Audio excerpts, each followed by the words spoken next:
مکی اور مدنی صورتوں کے جو 7 گروپ قرآن مجید میں ہیں، ان میں سے آخری اور 7واں گروپ شروع ہو رہا ہے۔ اس اعتبار سے چند باتیں مجھے آج پھر دہرانی ہوں گی۔ قرآن مجید میں صورتوں کی جو تقسیم ہے منزلوں کی شکل میں اور گروپوں کی صورت میں، اس کے بارے میں۔ قرآن مجید کی کل 114 صورتیں ہیں اور ان کی ایک تقسیم تو بہت قدیم ہے، دور صحابہ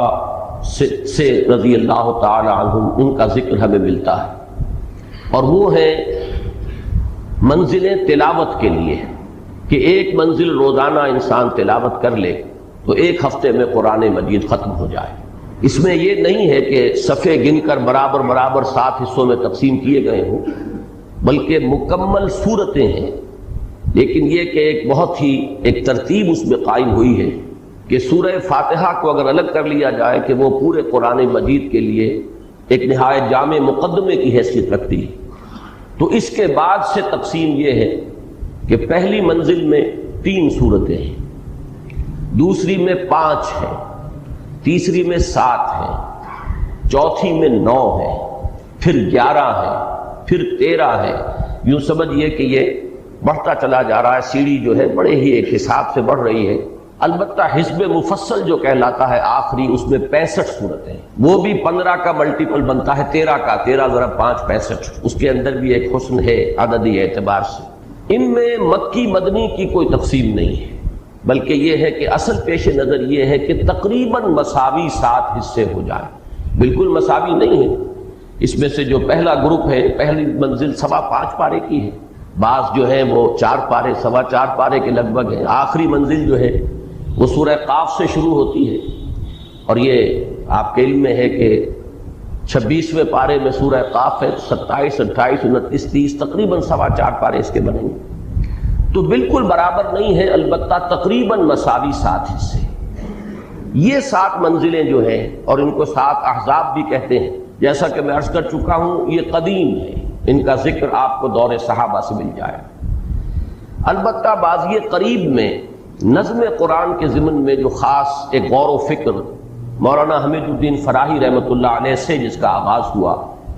اور اس میں یقیناً کچھ پیش قدمی ہوئی ہے اور آگے بڑھے ہیں مولانا امین حسن اصلاحی، تو اگرچہ مولانا اصلاحی کی بہت سی تفسیری آراء سے بھی حد اختلاف ہے، خاص طور پر حد رجم کے بارے میں جو رائے انہوں نے ظاہر کی ہے اس کی بنا پر تو شدید صدمہ بھی ہے، اور محسوس ایسا ہوتا ہے کہ وہ کم سے کم اس معاملے میں منکرین حدیث اور منکرین سنت کی صف میں جا کر کھڑے ہو گئے۔ تاہم اس کے یہ معنی نہیں ہے کہ ان کی کوئی خدمت نہیں ہے اور تفسیر قرآن کے ضمن میں اور بالخصوص تدبر قرآن کے ضمن میں انہوں نے کوئی کام نہیں کیا ہے۔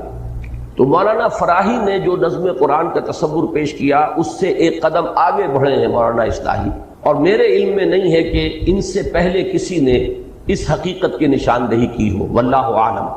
کہ جس طرح قرآن مجید کی یہ 7 منزلیں تلاوت کی ہیں، ایسے ہی 7 گروپ ہیں، اور یہ معنوی تقسیم ہے کہ ان میں سے ہر گروپ کا آغاز ہوتا ہے 1 یا 1 سے زائد مکی صورتوں سے، اور اختتام ہوتا ہے 1 یا 1 سے زائد مدنی صورتوں پر۔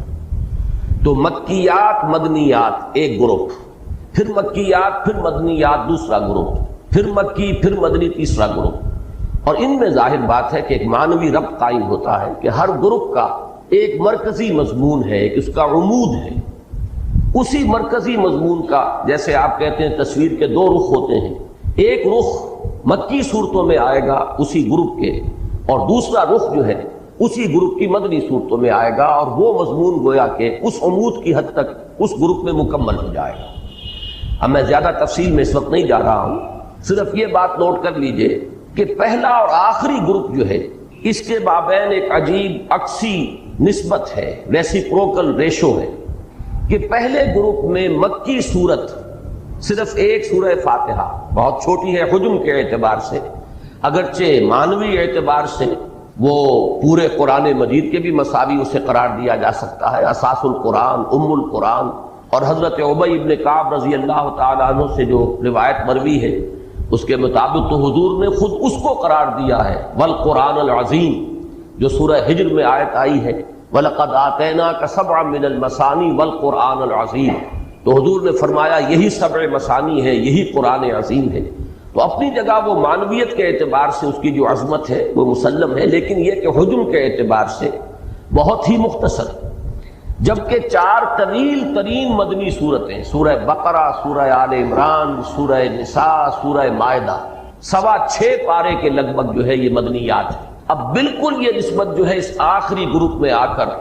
یا اب یہ عکسی ہو گئی ہے، ریسیپروکل ہے، نسبت الٹی ہو گئی کہ اس گروپ کے اندر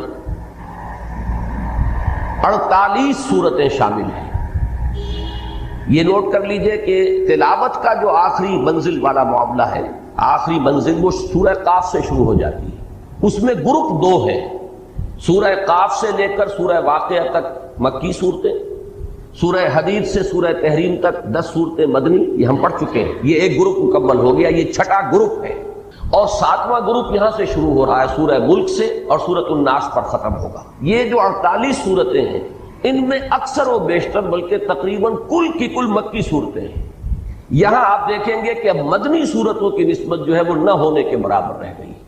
اور بہت سی صورتوں کا معاملہ جو ہے اس میں جو مدنیات ہیں وہ مختلف فی ہیں۔ 5 صورتیں ہیں زیادہ سے زیادہ ان 48 میں سے جن کے بارے میں یہ کہا گیا ہے کہ وہ مدنی ہیں، جن میں سے متفق علیہ صرف ایک ہے اور وہ سورۃ النصر ہے، اذا جاء نصر اللہ والفتح۔ اس کے بارے میں تو اتفاق ہے کہ یہ مدنی صورت ہے۔ باقی 2 صورتیں اور ہیں، سورۃ البینہ اور سورۃ الزلزال، یہ ساتھ ساتھ ہیں، ان کے بارے میں بھی بعض مصاحف میں آپ کو یہ لکھا ہوا مل جائے گا کہ یہ مدنی صورتیں ہیں۔ اسی طریقے سے آخری 2 صورتیں معوذتین، ان کے بارے میں بھی یہ رائے ہے، لیکن میں نے دیکھا ہے کہ بہت سے حضرات ان کو بھی مکی صورتیں قرار دیتے ہیں۔ تو گویا کہ کل 5 صورتیں بنتی ہیں جن کے بارے میں یہ رائے ہے ان 48 میں سے کہ یہ مدنی ہیں۔ ان میں سے بھی 4 مختلف فی ہیں، متفق علیہ جو ہے وہ صرف ایک صورت بنتی ہے، وہ سورۃ النصر ہے۔ میری اپنی ایک رائے ہے اس کے ضمن میں، لیکن اول تو یہ کہ میں اس پر فی الحال جازم نہیں ہوں، جب اس مقام پر پہنچوں گا تو انشاءاللہ اپنی ایک رائے حتمی طور پر قائم کروں گا۔ مولانا اصلاحی صاحب کی چونکہ ذکر سے بات شروع ہوئی تھی تو یہ عرض کر دوں کہ ان کے نزدیک آخری 5 صورتیں مدنیات ہیں، سورۃ النصر، اس کے بعد سورۃ لہب اور پھر سورہ اخلاص اور معوذتین۔ اور اس میں اب یہ بات بڑی عجیب ہے کہ جہاں تک سورۃ اللہب کا تعلق ہے اس میں تقریباً اجماع ہے کہ وہ مکی صورت ہے، ابتدائی دور میں نازل ہوئی ہے، جبکہ حضور نے اپنا پہلا خطبہ ارشاد فرمایا تھا کوہ صفا پر کھڑے ہو کر، اور ابو لہب نے اس وقت وہ بہت ہی گستاخانہ الفاظ استعمال کیے تھے، تبت لکا لہذا جمعتنا، تو تقریباً اجماع ہے کہ اس پر یہ صورت نازل ہوئی، تبت یدا ابی لہب وتب۔ لیکن مولانا اصلاحی صاحب کی اپنی ایک تعویل ہے، انہوں نے اسے مدنی صورت قرار دیا ہے۔ تو بہرحال میں ابھی اپنی رائے جو ہے جیسا کہ میں نے عرض کیا آپ کے سامنے پیش نہیں کر رہا، اس وقت صرف یہ بیان کرنا مقصود تھا کہ پہلے گروپ اور آخری گروپ میں یہ ریسیپروکل ریشو ہے، عکسی نسبت ہے کہ پہلے گروپ میں تقریباً تمام صورتیں 6.25 پارہ اور یہ مدنیات پر مشتمل ہے، اور مکی صورت صرف سورہ فاتحہ ہے۔ اسی طریقے سے آخری جو یہ گروپ ہے سورہ ملک سے سورۃ الناس تک، اگرچہ تعداد اس میں سب سے زیادہ ہے صورتوں کی، 48 صورتیں ہیں، لیکن ان میں معدود چند یہ مدنی ہے اور اکثر و بیشتر مکی صورتیں ہیں۔ یہ جو آخری 2 گروپ ہیں سورہ قاف سے لے کر اور سورہ تحریم تک 6واں گروپ، اور سورۃ الملک سے لے کر اور سورۃ الناس تک یہ 7واں گروپ، ان دونوں کا مرکزی مضمون ایک ہی ہے، اور وہ ہے انذار آخرت، قیامت کی خبر دینا اور متنبہ کرنا کہ لوگوں تمہیں مرنے کے بعد معدوم نہیں ہو جانا ہے، موت معدوم ہو جانے کا نام نہیں ہے، بلکہ یہ تو زندگی کی ایک حالت سے دوسری حالت کو منتقل ہونے کا نام ہے۔ موت ایک زندگی کا وقفہ ہے، یعنی آگے بڑھیں گے دم لے کر، اور یہ جو یہاں سے انتقال ہو رہا ہے تو اس کے بعد کی زندگی کے بھی 2 حصے ہیں، ایک برزخی زندگی ہے اور دوسری پھر وہ حیات اخروی ہے بعث بعد الموت کے بعد، اور وہ ہے اصل زندگی، وَإِنَّ الدَّارَ الْآخِرَةَ لَهِيَ الْحَيَوَانُ لَوْ كَانُوا يَعْلَمُونَ۔ اس زندگی کے اعمال کا نتیجہ اس زندگی کے اندر برآمد ہوگا، تمہارے لیے کوئی اسکیپ نہیں ہے، کوئی فرار نہیں ہے، کہیں بچ نکلنے کی کوئی صورت نہیں ہے، تم ایک امتحان سے دوچار کیے گئے ہو اس حیات دنیاوی میں، اور اس کا نتیجہ یوم القیامہ کو برآمد ہوگا، اور لازماً جزا و سزا ہو کر رہے. جیسے کہ حضور کے ایک ابتدائی خطبے کے الفاظ میں نے بارہا آپ کو سنائے ہیں کہ واللہ لتموتن کما تنامون ثم لتبعثن کما تستيقظون ثم لتحسبن بما تعملون ثم لتجزون بالاحسان احسانا وبالسوء سوءا وانها لجنۃ ابدا او لنار ابدا. کہ خدا کی قسم تم سب پر موت وارد ہوگی جیسے کہ روزانہ رات کو تم سو جاتے ہو، پھر تمہیں لازماً اٹھا لیا جائے گا جیسے کہ روزانہ صبح کو بیدار ہو جاتے، پھر لازماً تمہارا حساب کتاب ہوگا، محاسبہ ہوگا، پھر لازماً تمہیں بدلہ ملے گا. اور وہ بدلہ کیا ہوگا؟ بھلائی کا بھلا بدلہ، برائی کی بری سزا. اور وہ کیا ہے؟ وَإِنَّهَا لَجَنَّةٌ أَبَدًا أَوْ لَنَارٌ أَبَدًا. یا وہ جنت ہے ہمیشہ ہمیش کے لیے، اور یا وہ پھر آگ ہے ہمیشہ ہمیش کے لیے، جہنم ہے ہمیشہ ہمیش کے لیے. یہ ہے اصل میں کہ جو ان صورتوں کا بالخصوص اس کی جو مکیات ہیں ان کا مرکزی مضمون ہے. اس میں خاص طور پر وہ انداز جو ہے جو اب ہم اس آخری گروپ میں دیکھیں گے وہ ہے چونکا دینے والا انداز. ایسا انداز ہے کہ جیسے ایک ایسی بات کہی جا رہی ہو کہ جو لوگوں کے ذہن سے بالکل ہی جس سے ذہول ہو چکا تھا، ذہن سے دور ہو چکی تھی، اور جس سے کہ اچانک ایک چہمے گوئی شروع ہو گئی. چنانچہ یہ تیسری سورت جو آئے گی اس 29ویں پارے میں، الحاقہ ملحاقہ وما ادراک ملحاقہ. اب یہ انداز جو ہے پھر آخری پارے میں آپ کو ملے گا یہی انداز، القارعہ ملقارعہ وما ادراک ملقارعہ. یہ انداز جو ہے اس سوتوں کو جگانے کا انداز ہے، نیند کے باتوں کو بیدار کرنے کا انداز ہے، جھنجھوڑنے کا انداز ہے، جو سوچیں غور کریں. اسی طریقے سے سورۃ القارعہ کے بعد جو آئی، الہاکم التکاثر حتی زرتم المقابر کلا سوف تعلمون ثم کلا سوف تعلمون. اصل حقیقت تم پر منکشف ہو جائے گی، تم اس وقت اسے نظر انداز کیے چلے جا رہے ہو، تم اس کے بارے میں کچھ غور کرنے کے لیے بھی تیار نہیں. یہی انداز جو ہے عما یتساءلون عن النبأ العظیم الذی هم فیہ مختلفون کلا سیعلمون ثم کلا سیعلمون. یہ انداز جو ہے ان صورتوں کا یہ نمایاں ہے بہت اکثر و بیشتر میں. اگرچہ بعض دوسری صورتوں کے اندر بہت دوسرے حکیمانہ اور فلسفیانہ مضامین بھی ہیں، لیکن بحیثیت مجموعی جو ہے اس گروپ میں خاص طور پر یہ انذار جو ہے وہ چونکانے کے انداز میں ہے، جس کے بارے میں کہ مولانا حالی کی وہ تعبیر بالکل صحیح ہے کہ وہ بجلی کا کڑکا تھا یا صوت ہادی، عرب کی زمین جس نے ساری ہلا دی، جس کے نتیجے میں چاہے لوگوں نے مانا چاہے نہیں مانا لیکن ایک چہمے گوئی شروع ہو گئی. یہ کیا بات کہہ رہے ہیں، یہ کیا خبر دے رہے ہیں؟ کسی نے کہا ہے ہاتھ لما توعدون، یہ انہونی بات ہے، نہیں ہو سکتی، ناممکن ہے. جب ہم مر جائیں گے، گل سڑ جائیں گے، عظاما نخرہ، ہڈیاں بھی ہماری جو ہیں وہ گل سڑ جائیں گی تو پھر دوبارہ اٹھا لیا جائے گا. یہ بات سمجھ میں آنے والی نہیں. تو چاہے کسی نے مانا چاہے نہیں مانا، لیکن یوں سمجھیے کہ ایک بحث شروع ہو گئی، ایک گفتگو شروع ہو گئی. وہ شروع کر دینا کا ادھر حقیقت یہ انداز ہے کہ جو ان صورتوں کے اندر جو ہے اکثر و بیشتر میں آپ کو ملے گا. بس اس تمہید کے بعد سورۃ الملک جس کا ہم آج آغاز کر رہے ہیں اس کے بارے میں جان لیجئے کہ اس سورہ مبارکہ کی بھی فضائل میں بہت سے روایات موجود ہیں اور اس کی ایک خصوصی اہمیت ہے. یہ سورت بھی اوراد میں سے ہے، یعنی ورد جس کو بنایا جائے، اور اس کو پڑھنا جو ہے اس کے اندر بہت سے منفعت مضمر ہے. اور یہ سورت بھی جیسے کہ سابقہ گروپ کی پہلی مکی سورت سے سورہ قاف، یہ بھی اسی جامعیت کی حامل ہے. اس میں قرآن مجید کے فلسفہ اور حکمت کے بھی بہت اہم مضامین آئے ہیں. پھر یہ کہ ایمانیات ثلاثہ، توحید، عظمت خداوندی، اللہ تعالیٰ کی جلالت شان، اسی طریقے سے معاد، بعث بعد الموت، جنت اور دوزخ کا ذکر، اسی طریقے سے نبوت کا ذکر، رسالت کا ذکر، اور پھر یہ کہ استدلال آفاق و انفس سے.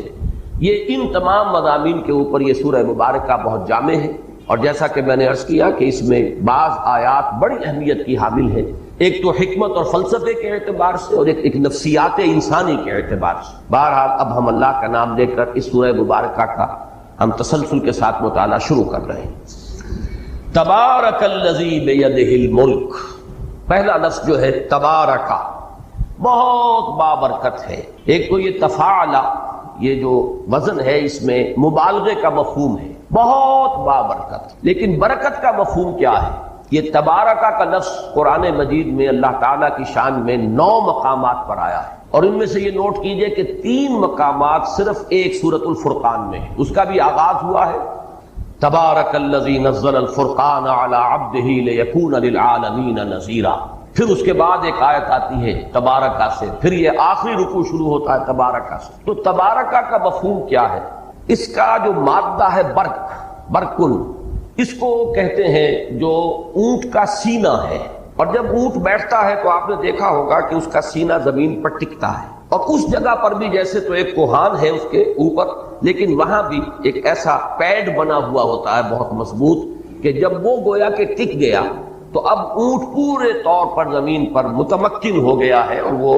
پورے اطمینان کے ساتھ بیٹھ گیا ہے۔ اسی سے مفہوم جو اس کا نکلا ہے وہ کسی چیز میں ثبوت اور ثبات اور کسی چیز کے اندر جماؤ کی کیفیت پیدا ہو جانا۔ مثلا ابترکوا فی الحرب، یہ جو مفردات امام راغب ہیں ان میں یہ مباحث آپ کو مل جائیں گے کہ عرب کہتے تھے ابترکوا فی الحرب، ابترکوا فی الحرب کے معنی ہے ثبتوا ولازموا موضع الحرب، جم گئے جنگ کے اندر اور وہ جنگ کی جگہ کو انہوں نے مضبوطی سے پکڑ لیا، میدان میں ان کے قدم جم گئے۔ یہ جماؤ اور ٹھہراؤ، اسی سے جب اللہ تعالیٰ کی شان میں یہ لفظ آتا ہے تو یہ ہے ثبوت الخیر الالہی، اللہ تعالیٰ کا جو فیض ہے، اللہ کے جو احسانات ہیں، اللہ کی طرف سے جو خیرات و حسنات ہیں اپنی مخلوق کے لیے، ان میں جماؤ پیدا ہو جانا، اور پھر اس میں مبالغے کی شان، یعنی اللہ تعالیٰ کی طرف سے فیض رسانی جو ہے اس کے اندر تسلسل، اس میں دوام، اس میں پائیداری پیدا ہو جانا، یہ ہے تبارکہ کا مفہوم۔ تبارک الذی بیدہ الملک، بہت بابرکت، بہت فیض رساں، بہت عظمت والی ہے وہ ہستی جس کے ہاتھ میں ہے بادشاہی۔ بیدہ ہی،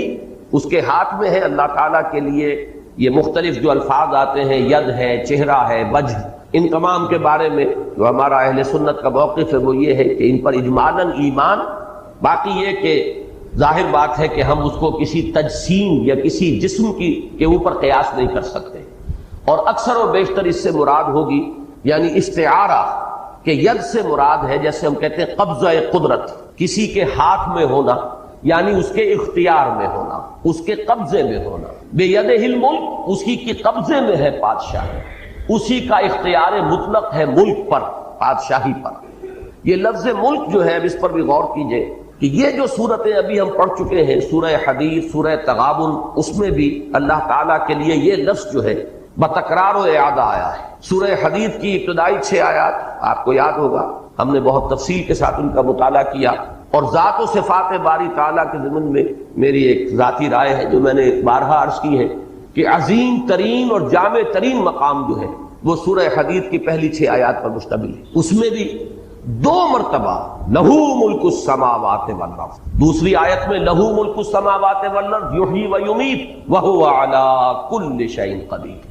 اور پھر اختتام پر آتا ہے لہو ملک السماوات والارض وإلی اللہ ترجع الامور۔ بلکہ ادھر سے بھی سمجھیے کہ یہ دوسری آیت ہے، اور وہ جو دوسری آیت آئی ہے وہ آخر سے لاسٹ بٹ 1 ہے، لیکن 6 آیتوں میں 2 مرتبہ اللہ تعالیٰ کے لیے اس شے کا اس بات کہ حکومت اور اختیار، اس کائنات کا کل اختیار، اس کی کل بادشاہی،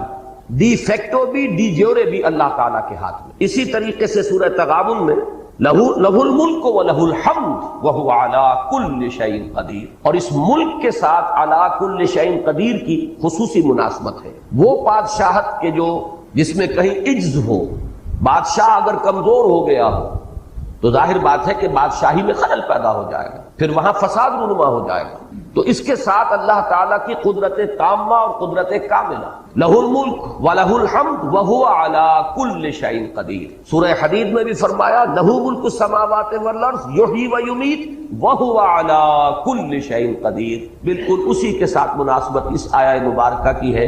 تبارک الذی بیدہ الملک وہو علی کل شیء قدیر۔ بہت بابرکت، بڑی عظمت والی، بہت فیض رساں ہے وہ ہستی جس کے قبضے میں ہے کل بادشاہی اور وہ ہر شے پر قادر، کوئی شے اس کی قدرت سے باہر نہیں۔ یہ بات میں عرض کر چکا ہوں بارہا، اس وقت میں صرف اجمالاً ہی اس کی طرف اشارہ کر سکتا ہوں کہ اللہ تعالیٰ کی معرفت کو اگر ہم دو حصوں میں تقسیم کریں تو ایک معرفت ذات ہے، ایک معرفت صفات ہے۔ معرفت ذات ہمارے دائرے سے خارج ہے، وراء الورا ثم وراء الورا ثم وراء الورا، اس کے بارے میں ہم کوئی تصور کر ہی نہیں سکتے۔ ہماری قوت فکریہ، قوت متخیلہ، قوت متصورہ، یہ سب کی سب جو ہے وہ عاجز ہے۔ اے برو از وہم و قیل و قال من، بات ختم ہوتی ہے۔ سارا اب ہمارا جو ہے انحصار وہ ہے اللہ تعالیٰ کے اسماء و صفات کی معرفت۔ چنانچہ یہی الفاظ آئے ہیں ایمان مجمل میں، آمنت باللہ کما ہوا باسمائہ و صفاتہ، یہی ہمارے پاس کل جو ہے ہماری رسائی ہو سکتی ہے تو اللہ تعالیٰ کی صفات اور اسماء۔ اب ان صفات اور اسماء میں سے دو صفات ہیں اہم ترین جس کا قرآن مجید میں نہایت کثرت کے ساتھ ذکر ہوا ہے، قدرت اور علم۔ اور اکثر و بیشتر جہاں اللہ تعالیٰ کی ذات و صفات کا بیان ہوا ہے، ابتدا میں صفت قدرت کا ذکر اور اختتام پر صفت علم کا ذکر۔ سورہ حدید کا چونکہ میں نے ابھی حوالہ دیا ہے، ان 6 آیات میں بھی دیکھیے کہ ابتدا میں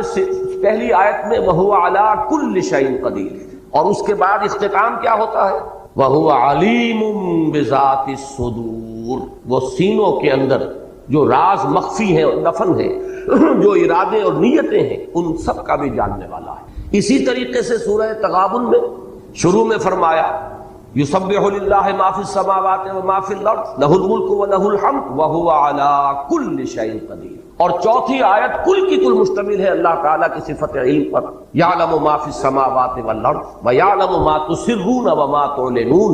واللہ علیم بذات الصدور۔ بالکل وہی نسبت آپ کو اس رکوع میں نظر آئے گی جو آج ہم پڑھ رہے ہیں۔ شروع میں وہو علی کل شیء قدیر، اور اختتام پر اس رکوع کے وَهُوَ اللَّطِيفُ الْخَبِيرُ أَلَا يَعْلَمُ مَنْ خَلَقَ وَهُوَ اللَّطِيفُ الْخَبِيرُ، بلکہ اس سے پہلے کی آیت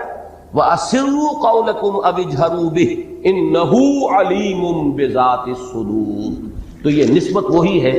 کہ آغاز اللہ تعالیٰ کی صفت قدرت کے بیان سے، اختتام اللہ تعالیٰ کی صفت علم کے بیان سے۔ ان دونوں کی اہمیت جو ہے وہ در حقیقت معاد سے متعلق ہے کہ معاد کے ضمن میں، باس بعد الموت کے ضمن میں، جزا و سزا کے ضمن میں، حساب کتاب کے ضمن میں جو وسوسے ذہن انسانی میں آتے ہیں، وہ پہلا وسوسہ وہ ہے جس کا علاج ہوگا اللہ تعالیٰ کی صفت قدرت کے اوپر یقین۔ یعنی وسوسہ یہ ہے کیسے ہوگا، مر جائیں گے، گل سڑ جائیں گے، ہماری ہڈیاں بھی نہیں ہوں گی۔ اور جیسا کہ میں نے بارہا کہا ہے کہ آج کا کوئی نوجوان جس نے تھوڑی سی فزکس پڑھ لی ہو،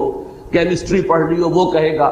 کہ وہ تو ان کے ایٹمز بھی جو ہے وہ تحلیل ہو چکے ہوں گے، ان کے پروٹونز اور نیوٹرونز بھی نہ معلوم کہاں سے کہاں جا چکے ہوں گے، اب کہاں ان کو دوبارہ پیدا کیا جا سکے گا۔ اس کا علاج ہے اللہ تعالیٰ کی صفت قدرت کا مراقبہ کرنا، وَهُوَ عَلَىٰ كُلِّ شَيْءٍ قَدِيرٌ۔ اگر اس کا مراقبہ ہوگا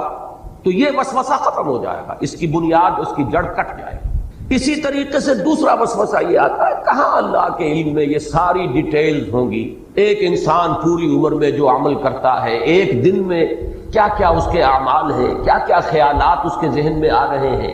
کیا کیا وسوسے آ رہے ہیں، کیا کیا وہ اپنی جو ہے منصوبہ بندیاں کر رہا ہے، کہاں یہ تمام چیزیں ریکارڈ میں ہوں گی، کہاں علم میں ہوں گی۔ اب اس کا جواب ہے اللہ تعالیٰ کی صفت علم، یعلم ما فی السماوات والارض ویعلم ما تسرون وما تعلنون واللہ علیم بذات الصدور۔ جیسے کہ سورہ لقمان میں بھی فرمایا، حضرت لقمان کی جو نصیحت تھی اپنے بیٹے کو کہ یا بنی انہا ان تک مثقال حبۃ من خردل فتکن فی صخرۃ او فی السماوات او فی الارض یأتی بها اللہ ان اللہ لطیف خبیر۔ تو اللہ تعالیٰ نہایت باریک بین ہے، باخبر ہے، کوئی شے اس کے علم سے باہر نہیں ہے، ہر شے اس کے علم میں ہے۔ جیسے ایک جگہ فرمایا ولا رطب ولا یابس،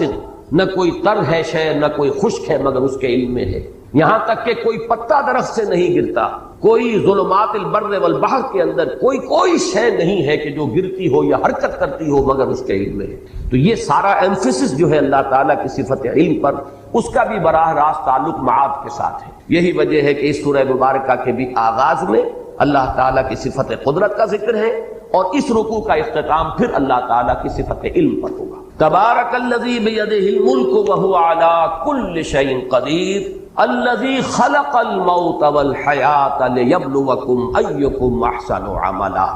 میں نے تمہید میں جو 2 مرتبہ الفاظ کہے کہ اس سورہ مبارکہ میں فلسفہ اور حکمت قرآنی کے بہت اہم بعض مضامین ہیں،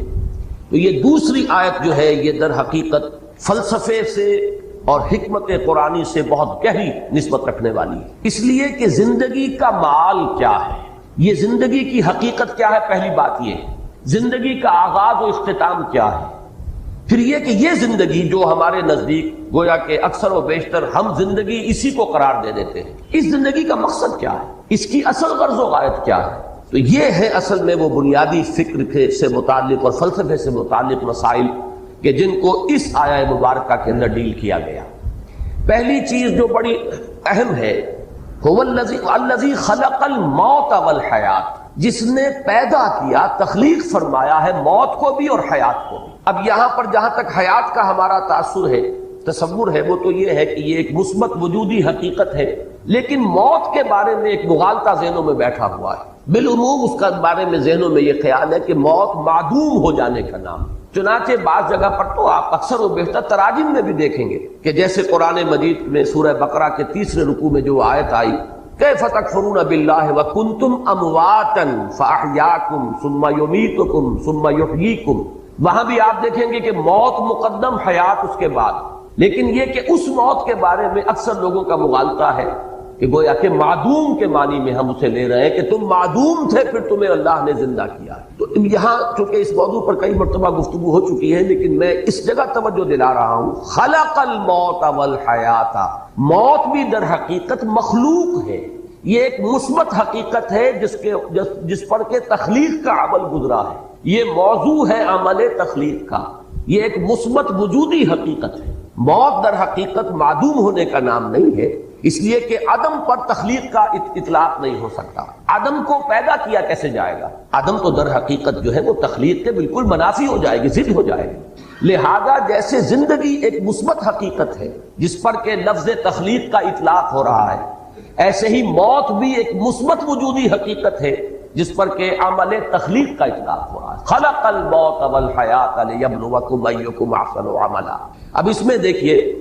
کہ جہاں تک اس موت کا تعلق ہے جو ہماری اس زندگی کے بعد آنے والی ہے، اس کے بارے میں تو ہمیں یقین کے ساتھ معلوم ہے کہ وہ معدوم ہونے کی بات نہیں، وہ تو ہمارے ایمان کے بنیادی آرٹیکل آف فیتھ جنہیں کہا جائے گا اس میں شامل ہے، اس لیے کہ موت معدوم ہونے کا نام نہیں ہے، بلکہ موت تو در حقیقت ایک کیفیت سے دوسری کیفیت کو منتقل ہونے کا نام ہے۔ آخری جو بھی ہمارا اس حصہ ہے زندگی کا وہ حیات اخروی، وہ تو سب سے بڑی حقیقت ہے، سب سے بڑی زندگی ہی وہ ہے، لیکن یہ درمیانی وقفہ بھی معدوم ہونے کا نام نہیں ہے، بلکہ جیسا کہ آپ کو معلوم ہے عالم برزخ میں بھی ایک نوع کی زندگی ہے، حیات برزخی ہے۔ اس حیات برزخی کے اندر بھی انسان پر کیفیات وارد ہوں گی، جیسے کہ مشہور ہمارے ہاں اصطلاح ہے عذاب قبر، تو صرف عذاب قبر کا معاملہ نہیں ہے بلکہ ثواب قبر کا معاملہ بھی ہے، اس لیے کہ صحیح احادیث میں یہ موجود ہے کہ قبر جو ہے یا جنت کے باغیچوں میں سے ایک باغیچہ ہے اور یا دوزخ کے گڑھوں میں سے ایک گڑھا ہے۔ تو معلوم ہوا کہ یہ برزخ کا دور جو ہے یہ بھی معدوم ہو جانے کا نام نہیں ہے بہرحال، اور اس کے بعد جو اصل زندگی شروع ہوگی وہ تو ابدی زندگی ہے، اور حقیقت میں تو وہی اس قابل ہے کہ اسے زندگی قرار دیا جائے۔ وَإِنَّ الدَّارَ الْآخِرَةَ لَهِيَ الْحَيَوَانُ لَوْ كَانُوا يَعْلَمُونَ، یقیناً وہ پچھلا گھر اور پچھلی زندگی جو ہے اصل زندگی تو ہے ہی وہ، کاش کہ انہیں معلوم ہوتا۔ البتہ یہ جہاں تک 2 حیاتیں ہیں، حیات دنیاوی، حیات اخروی، اور ان کے درمیان میں یہ حیات برزخی، یہ تو 3 چیزیں وہ ہیں کہ جو قرآن مجید سے ابتدائی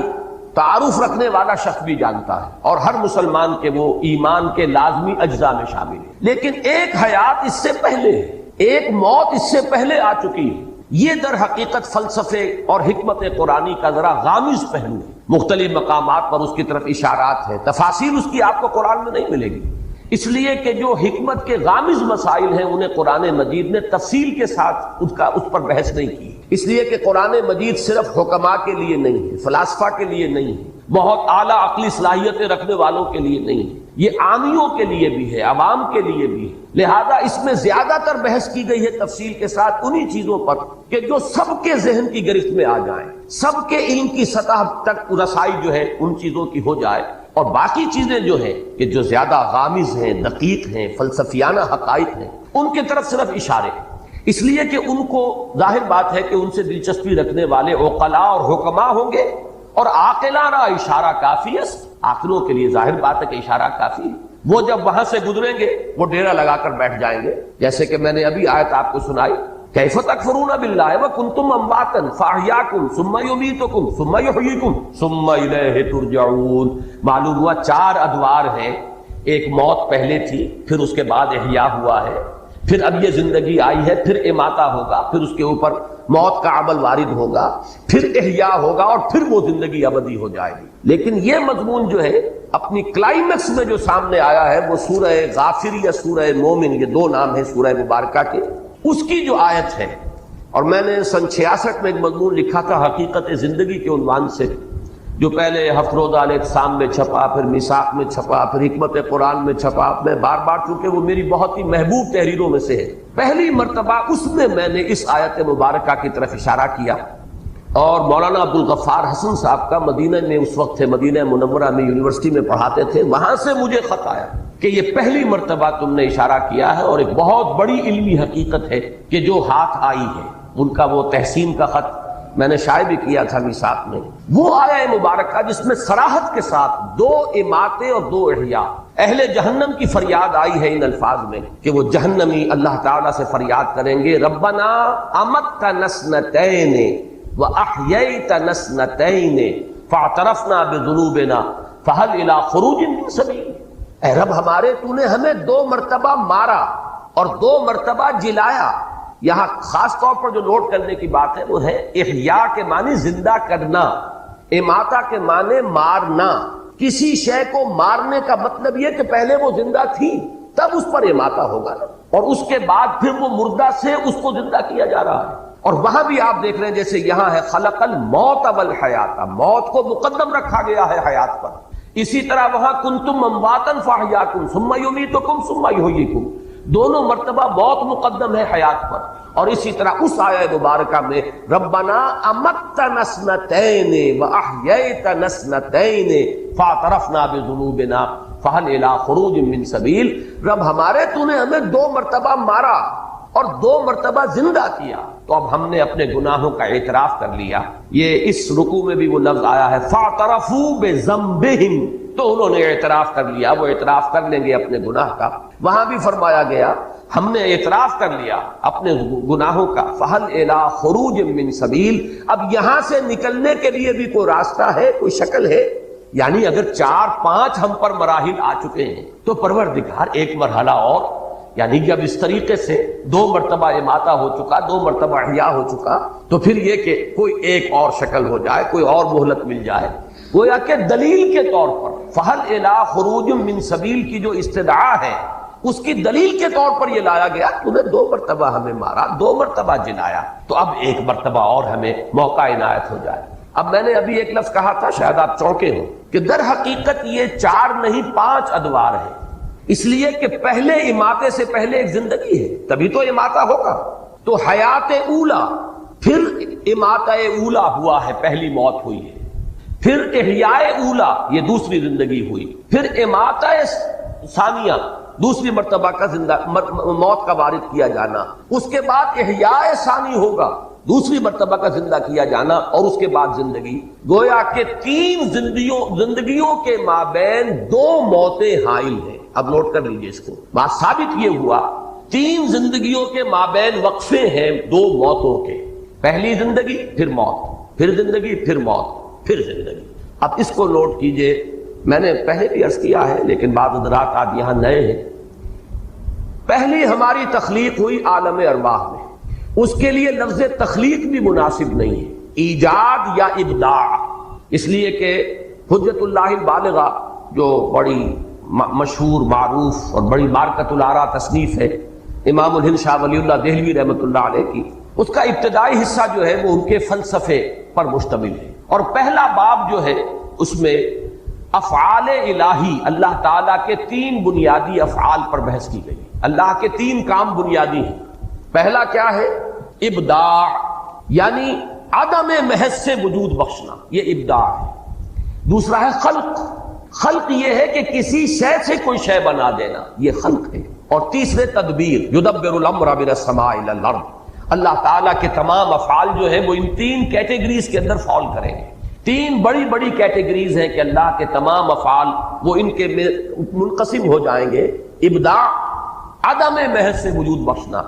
اسی لیے میں نے کہا کہ اس کو ایجاد کہا جائے یا ابداع کہا جائے یہ صحیح لفظ ہوگا، خلق نہیں، اس لیے کہ خلق کے لفظ کا اطلاق ہوتا ہے کسی شے سے کوئی شے بنانا۔ آپ نے پڑھا ہے خلق الانسان من صلصال کالفخار، پیدا کیا انسان کو، بنایا انسان کو مٹی سے، کھنکتی ہوئی مٹی، سوکھی ہوئی، سوکھا گارا جو سوکھ کر کھنکنے لگا۔ وخلق الجان من مارج من نار، اور جنات کو پیدا فرمایا اس نے آگ کی لپٹ سے۔ وخلقنا من الماء كل شيء حي، ہم نے پانی سے بنائی ہے ہر شے جو زندہ ہے۔ معلوم ہوا خلق کے ساتھ جو ہے کوئی شے موجود ہوگی کہ کس شے سے بنائی گئی۔ البتہ پہلا مرحلہ جو ہے ایجاد و ابداع وہ ہے کہ جس میں اس سے پہلے کوئی شے نہیں تھی، عدم محض سے، انگریزی میں جسے کہتے ہیں کریشن ایکس نہیلو، عدم محض سے کریٹ کرنا، یہ ہے ایجاد و ابداع۔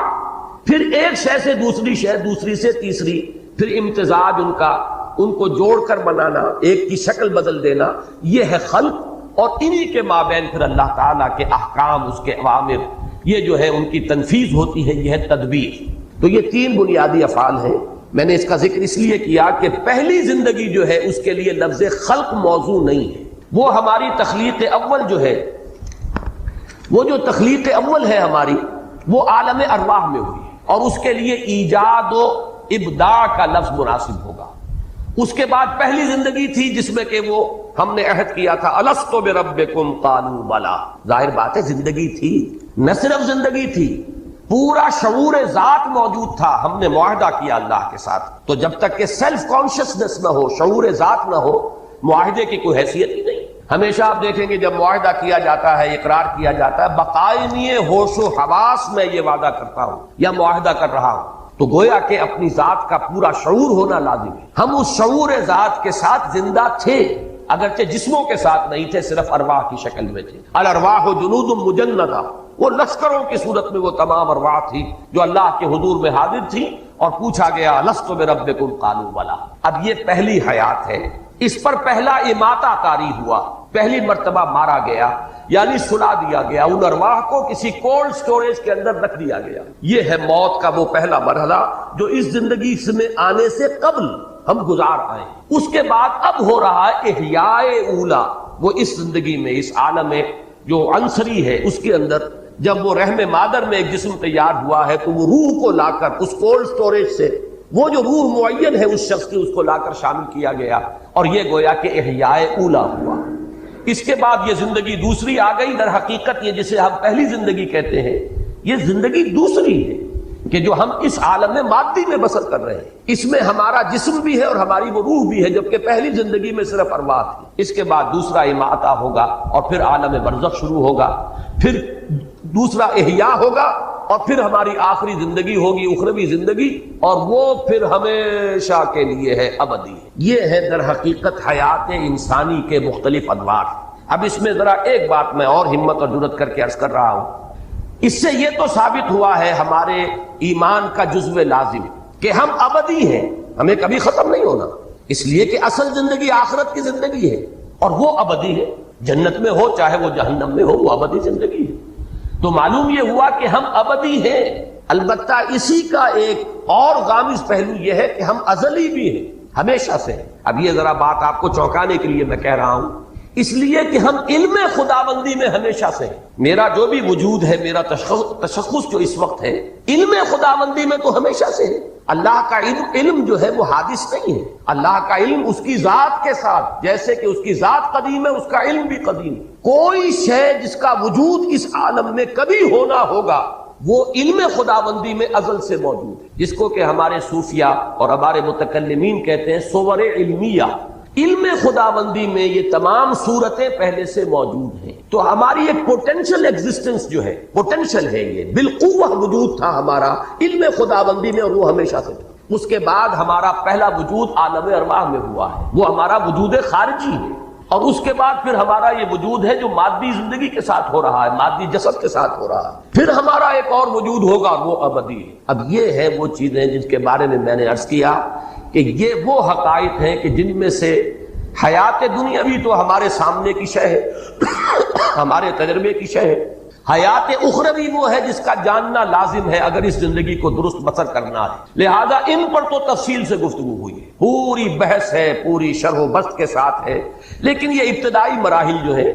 یہ خالص علمی باتیں ہیں، یہ ایک حکمت کے وہ غامض مضامین ہیں کہ جن کو قرآن مجید نے بہت ہی اشارے صرف کر دیے ہیں، اس کے علاوہ یہ کہ ان پر تفصیلی بحث نہیں کی ہے، اور خود اس کا جو سبب ہے وہ میں بیان کر چکا ہوں، اس لیے کہ یہ حکمت و فلسفہ کے جو غامض مضامین ہیں ان کا تعلق ہے حکما سے، اور عاقلہ را اشارہ کافی سے۔ اب جو میں نے یہ اس قدر طویل جو زندگی ہے انسان کی، اس کے لیے میں نے وہ لفظ ازلی بھی استعمال کر دیا کہ پوٹینشل ایگزسٹنس ہماری جو ہے وہ تو جب اللہ تعالیٰ کے علم میں ہم ہمیشہ سے موجود تھے۔ ایک تو یہ کہ علامہ اقبال کی جو نظم ہے زندگی کے عنوان سے بانگ درا میں، اس میں دو شعر آج کے ہمارے اس درس کے اعتبار سے انتہائی اہم ہے، بلکہ اسی آیت کے اعتبار سے اہم ہے۔ پہلا شعر، تو اسے پیمانہ امروز و فرداں سے نہ ناپ، جاویداں پہ ہم دواں ہر دم جواں ہے زندگی۔ واقعہ یہ ہے کہ جو ان الفاظ کے اندر جو شوکت ہے، یہ اس آیہ مبارکہ کے پہلے حصے کی صحیح ترین تعبیر ہے۔ کیا تم سال گنتے ہو 60 سال، 70 سال، 80 سال؟ کیا یہ زندگی ہے؟ یہ تو تمہارے ذہن کی بڑی تنگی ہے، بلکہ میں نے وہ حقیقت زندگی کا اپنا مضمون شروع یہاں سے کیا کہ یہ لوگ کہ جو صرف تجربہ اور شہود کے اوپر ایمان رکھنے والے ہیں، وہ تو زندگی سمجھتے ہیں بس پیدائش سے موت تک کا وقفہ، لیکن کیا یہ 30 40 50 60 سال، 70 سال، 80 سال، ان میں بھی پہلا حصہ گزر جاتا ہے جس میں شعور ہی نہیں، اور پھر بڑھاپا آ گیا تو کہ لا یعلم بعد علم شیئا، پھر کچھ شعور نہیں رہتا، بیچ کے 30 40 سال بمشکل ہے کہ جو شعور کے ہیں، تو کیا یہ کل ہماری حقیقت یہی ہے؟ اشرف المخلوقات جس کے بارے میں اللہ یہ فرمائے خلقتہ بیدی، میں نے اسے اپنے دونوں ہاتھوں سے بنایا، وَلَقَدْ كَرَّمْنَا بَنِي آدَمَ وَحَمَلْنَاهُمْ فِي الْبَرِّ وَالْبَحْرِ وَرَزَقْنَاهُمْ مِنَ الطَّيِّبَاتِ وَفَضَّلْنَاهُمْ عَلَى كَثِيرٍ مِّمَّنْ خَلَقْنَا تَفْضِيلًا، جس کی شان اس طریقے سے بیان کی جا رہی ہو، کیا اس کی حقیقت بس یہی ہوگی؟ اور اس میں بھی یہ کہ عمر دراز مانگ کے لائے تھے، 4 دن 2 آرزو میں کٹ گئے، 2 انتظار میں۔ واقعہ یہ ہے کہ اگر 70 برس کی زندگی بھی ہو تو 40 برس تو گزر جاتے ہیں، بے شعوری کے شروع کا اور آخر کا حصہ دونوں شامل کر لیجئے تو بیچ میں کیا ہے، وہ 2 دن کی زندگی رہ جائے گی کہ جس میں شعور ہے، حرکت ہے، ارادے ہیں، عزائم ہیں، امنگیں ہیں، آپ کچھ بناتے ہیں، بگاڑتے ہیں، کچھ کوئی چیز جو ہے وہ آپ کی زندگی کا جو اصل کہنا پروڈکٹیو پیریڈ ہے وہ تو وہی۔ تو زندگی یہ نہیں ہے،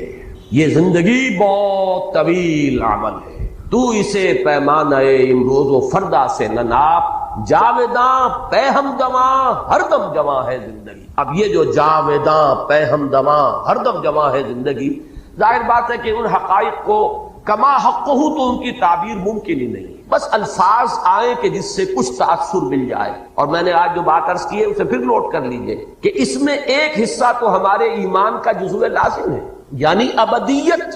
ہمیشہ کا وجود ہے ہمارا، اسے ختم نہیں ہونا ہے۔ وہ جنت میں ہے یا دوزخ میں ہے، اس لیے کہ ابدا خالدین فیہا ابدا جہنمیوں کے لیے بھی آیا ہے، اور خالدین فیہا ابدا اہل جنت کے لیے تو بے شمار جگہ پر آیا ہے۔ تو معلوم یہ ہوا کہ ہمارا وجود ابدی ہے۔ البتہ پہلا حصہ جو ہے اس کے بارے میں عام لوگ تو یہ سمجھتے ہیں کہ ہمارا وجود جو ہے وہ صرف پیدائش سے، یا 9 مہینے اور ایڈ کر لیجئے کہ جو رحم مادر کے ہیں، بس یہاں سے سمجھے گا۔ ایک مادہ پرست کی نگاہ اس سے آگے نہیں جائے گی۔ اس سے آگے چلیے تو قرآن مجید نے ایک حقیقت یہ منکشف کی کہ تم تو ایک اور زندگی پہلے بتا بھی آئے ہو، گزار آئے ہو، ایک زندگی ایک موت تم پر پہلے آ چکی ہے اس عالم مادی کے اندر آنے سے پہلے، اور وہ زندگی جو ہے وہ تھی جس میں کہ قول و قرار ہوا تھا الست بربکم قالوا بلی۔ اور تیسری بات میں نے عرض کی ہے، یہ بہت گہرے فلسفے کی بات ہے کہ در حقیقت اس سے بھی پہلے ہمارا ایک وجود، پوٹینشل وجود موجود تھا، علم خداوندی۔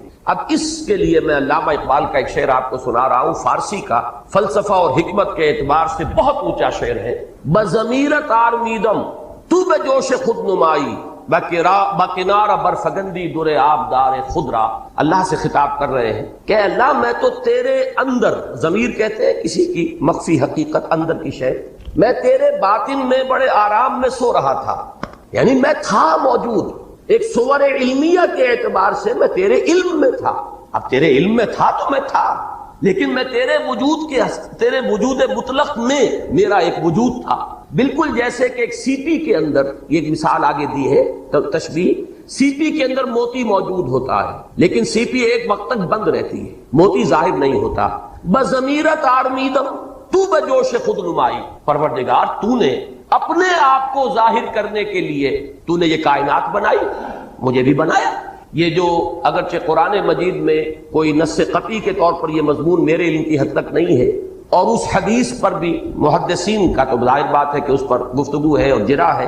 لیکن یہ کہ اکثر ہمارے ہاں کے حکما اور فلسفہ اسے تسلیم کرتے ہیں کہ اللہ تعالیٰ نے یہ کائنات کیوں پیدا کی۔ کنت کنزا مخفیا فاحببت ان اعرف فخلقت الخلق، میں چھپے ہوئے خزانے کے مانند تھا، میرے اندر قوت کا لاوا تھا جو کھول رہا تھا، میرے اندر خلاقی تھی،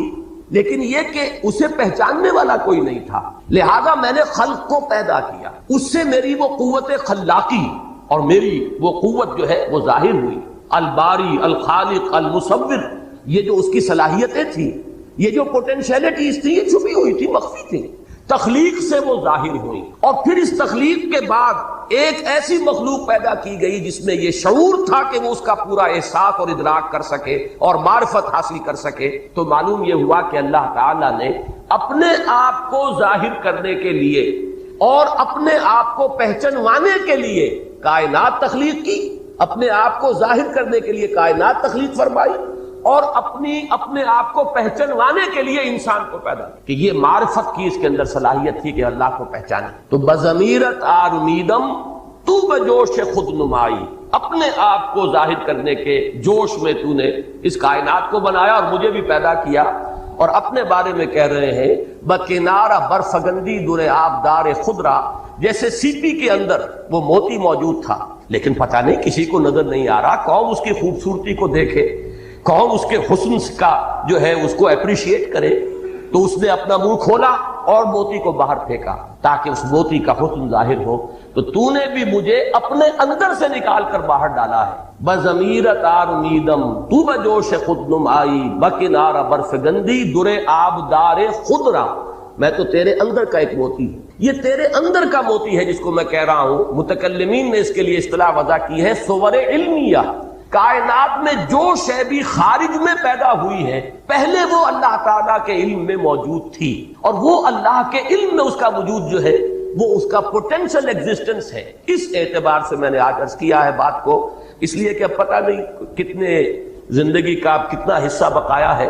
میں اس حصے کے درس کے دوران چاہتا ہوں کہ وہ چیزیں کہ جن پر میں نے تاحال جان بوجھ کر گفتگو نہیں کی ہے، میں چاہتا ہوں کہ اب ان کے بارے میں جس چیز کے بارے میں میری ایک رائے بنی ہے اور جو بھی میں نے مختلف جو گوشے ہیں ان سے حاصل کیا ہے وہ میں آپ کے سامنے رکھوں۔ اگرچہ مجھے اندیشہ ہے کہ چونکہ جس قسم کا یہ اجتماع ہوتا ہے اس میں بالکل نئے لوگ بھی ہوتے ہیں، ہمارے نوجوان طلبہ بھی ہوتے ہیں، اور اس قسم کے مضامین جو ہے ان کے اندر خطرہ ہوتا ہے کہ کچھ لوگ جو ہیں جن کی فہم کی سطح سے وہ بہت بالا تر ہوں، ان کے لیے وہ فتنہ نہ بن جائے۔ لیکن یہ کہ اب اور میرے پاس میں نہیں کہہ سکتا کہ کوئی موقع ہوگا کہ نہیں ہوگا کہ میں ان حقائق پر بھی گفتگو کر سکوں، اس لیے میں نے آج اس قدر تفصیل سے بات کی۔